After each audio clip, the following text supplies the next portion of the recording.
একদিন বনের রাস্তা দিয়ে হেঁটে যাচ্ছিল গজু হাতি।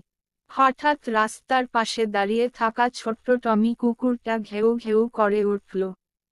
এই এই, এত বড় শরীর নিয়ে কি ভাবছ নিজেকে? টমি ডাকল।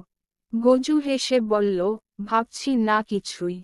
তুই কেন এত রেগে আছিস, ছোট্ট বন্ধু?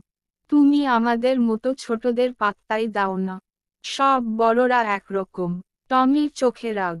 গজু মাথা ঝাঁকিয়ে বলল, আকার বড় হলে অহংকার করতে হয় না রে। আসল বড় তো হয় মন। তাই নাকি? তাহলে কাল থেকে আমি তোমার পিঠে চড়ে বন ঘুরব। টমি লাফিয়ে উঠল।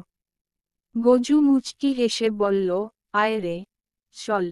বন্ধুত্বে কোনো ছোট বড় নেই।